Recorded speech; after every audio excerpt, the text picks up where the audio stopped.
It is high census season for the hospital. The nurses are concerned because they have been working extra shifts for a month and they are tired. Click on the nurse schedule to view their current schedule.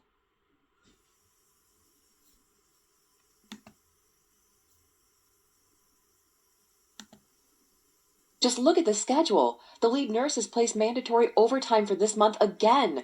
I just can't do it again. I'm so tired, and I made a medication error last month.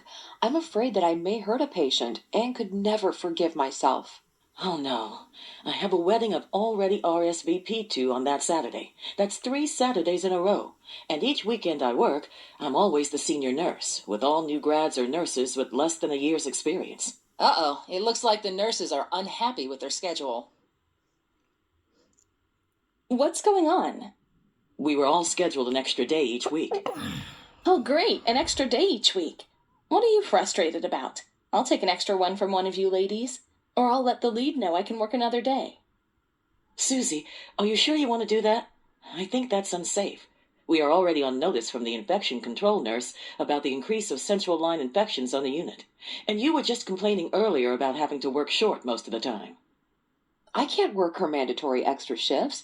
Besides, is it legal for her to do that? Isn't it against the law to schedule overtime? I'm going to have to see our union representative. And let's not forget about mandatory staffing ratios. Ladies, stop whining! I'm saving for a car, so what if I'm a little tired? I get the job done. They just want a warm body here, and I provide that. I just read this article earlier, and it points out that nurse understaffing and nurse fatigue are the two prominent issues that negatively impact the quality of care delivered to patients.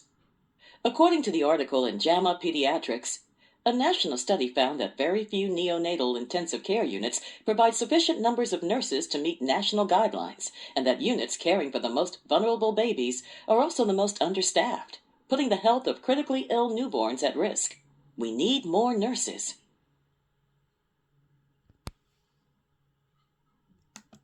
You know I don't even know the staffing ratio requirements for this unit. Yesterday I cared for 5 babies, one who was really sick and required transferring to County General. Grace, the ratio was 1:4 on this unit for lower risk babies, and 1:1 in the NICU, neonatal ICU. You know, there's a nursing shortage at the bedside, and with the implementation of the new computer charting and the implementation of the Affordable Care Act, healthcare costs are soaring. Let's check out the guidelines for mandatory staffing again and speak with the director. I know that nurse fatigue is a factor when mistakes are made, and we are taking care of very sick babies. The hospital does not actually use acuity guidelines in real time. There are classification tools that measure the requirement needed for each patient. Sometimes the stated mandatory ratio does not always meet the requirement for staffing or mean that we are unsafe. I think this might be something we could bring to management during the next staff meeting. You know, become part of the solution. We need to get together at the next union meeting and talk about this mandatory staffing issue. I can't work 5 days a week anymore. I could really hurt my patients. I do believe an employer can ask us to work as much overtime as needed to cover shifts, but we might want to check our union contract again and always put patient safety first. For more information, click the link on the screen.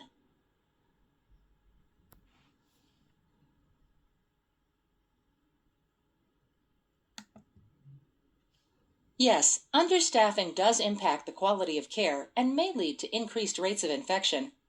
As registered professional nurses, we must ensure that we are all practicing safely and are not fatigued because understaffing goes hand in hand with nurse fatigue.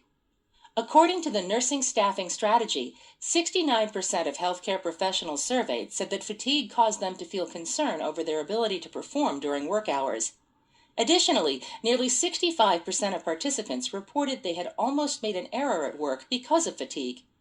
The aging nurse population and nursing work shifts that are longer than 8 hours can also have an impact on errors and fatigue. When discussing the aging nurse, according to Reese, the director of Kronos, K. Brimmer, 2013, in 2008, the average age of nurses was 45.5. The average age is probably closer to 52 now, and we found that the aging workforce tires easily and working extra shifts doesn't help. These highly skilled workers have to make critical decisions related to patient care, and if doing it in a fatigued state will only increase the risk for errors and injuries, said Reese. We can only hope that we continue to discuss these sensitive issues, including mandatory staffing.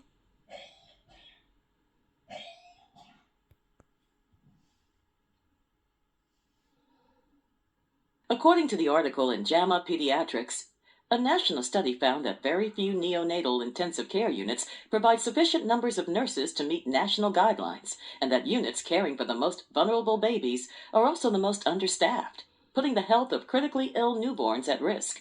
We need more nurses.